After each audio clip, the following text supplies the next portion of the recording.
আসসালামু আলাইকুম গাইস, আমি আবার আজকে নিয়ে চলে আসলাম আপনাদের কাছে নতুন রেসিপি চিলি বিফ। আমি বিফকে ছোট ছোট পিস করে কেটে নিয়েছি, ধুয়ে ছেঁকে রেখেছি। এবার আমি মশলা করে নেব। বিফকে ফ্রাই করার জন্য মশলা করে নেব। রসুন নিয়েছি, আদা নিয়েছি আর জিরা নিয়েছি। মিক্সার গ্রাইন্ডারে এটা বেটে নেব। মশলাটা করা হয়ে গেল।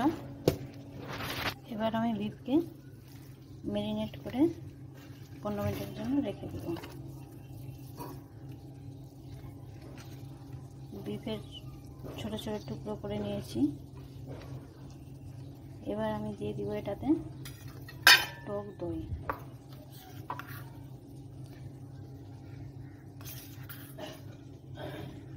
এবার স্বাদ অনুযায়ী আমি লবণ নিয়ে নেব,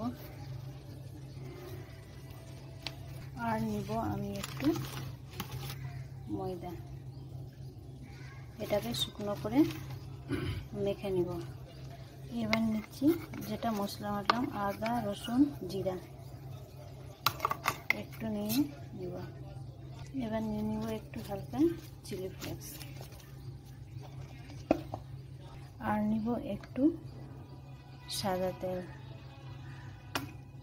তুমি পারলে, আমি দিলাম রিফাইন্ড তেল, তুমি পারলে তুমি মাস্টার্ড অয়েলও দিতে পারো। এবার আমি এটাকে মেখে নেব। এবার আমি হালকা হলুদ দেব, ভালো করে মেখে নেব। মাখা হয়ে গেছে শুকনো করে। এবার আমি এটাকে 20 মিনিটের জন্য ঢেকে রেখে দেব।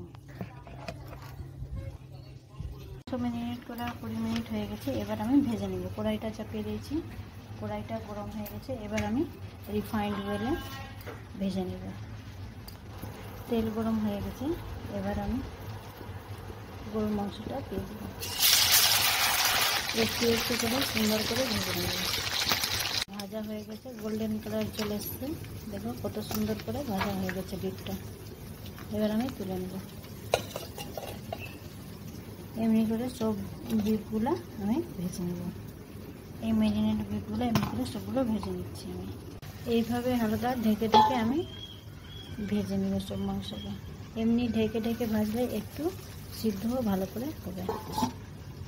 এবার আমি দেখে নেব ভালো করে সিদ্ধ হয়ে গেছে আর ভাজা হয়ে যাবে। এবার আমি পাল্টে দেব সবগুলোকে।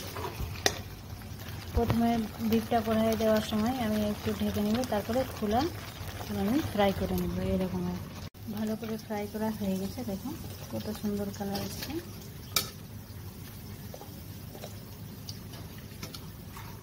সবগুলো বিফ ভাজা হয়ে গেছে সুন্দর করে। দেখো কত সুন্দর কালার এসছে। এমনি করে সবগুলো আমি ভেজে নিলাম হালকা ঢেকে ঢেকে, তারপরে খোলা ছেড়ে তেল বেঁচে গেছে। এবার আমি জিরা দিয়ে দেবো। এবার মশলাগুলো ভেজে নেব। জিরা দিয়ে দিলাম, জিরা দিয়ে দিয়েছি আগে। এবার এলাচ দারচিনি আর তেজপাতা দিয়ে দেব। এটাকে ভেজে নেব। এবার আমি দিয়ে দেবো কুচি করে পেঁয়াজ লঙ্কা। পেঁয়াজ ভাজা হয়ে গেছে। এবার আমি মশলাটা দিয়ে দেবো। আদা রসুন জিরা দিয়ে বেটে রেখেছিলাম, মশলা ভেজে নেব। এবার আমি স্বাদ অনুযায়ী লবণ দিয়ে দেব, আর দিয়ে দেব 1 চামচ হলুদ। এবার ভালো করে ভেজে নেব। এবার মশলার সাথে আমি এই ফ্রাই করা বিফটা দিয়ে দেব। এবার ভালো করে ভেজে নেব। কারণ মশলার সাথে ভালো করে ভেজে নিতে হবে, কারণ বিফ আছে একটু শক্ত হতে পারে। মশলার সাথে ভেজে নিলে ভালো করে গলে যাবে। আর আমি গুলে রেখেছিলাম যেটা কর্নফ্লোর, আমি এবার দিয়ে দেব। এটা দিয়ে একটু ভেজে নেব।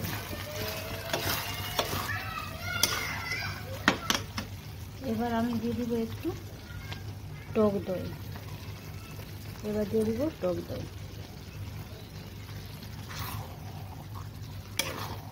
একটু ভেজে নেব।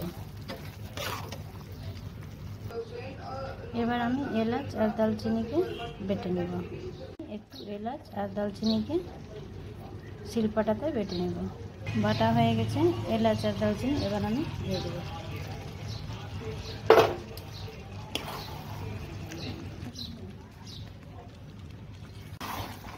চিলি বিফ ভালো করে ভাজা হয়ে গেছে। তুমি পারলে মাংসকে ছোটো ছোটো পিস করে হালকা সিদ্ধ করেও ফ্রাই করতে পারো। আমি বিনা সিদ্ধ করে ফ্রাই করে আবার ভালো করে মশলার সাথে ভেজে ভেজে সিদ্ধ করে নিয়েছি। এবার চিলি বিফ ভালো করে হয়ে গেছে। এই রেসিপিটা ফলো করে দেখবেন, খুবই টেস্টি লাগে চিলি বিফটা।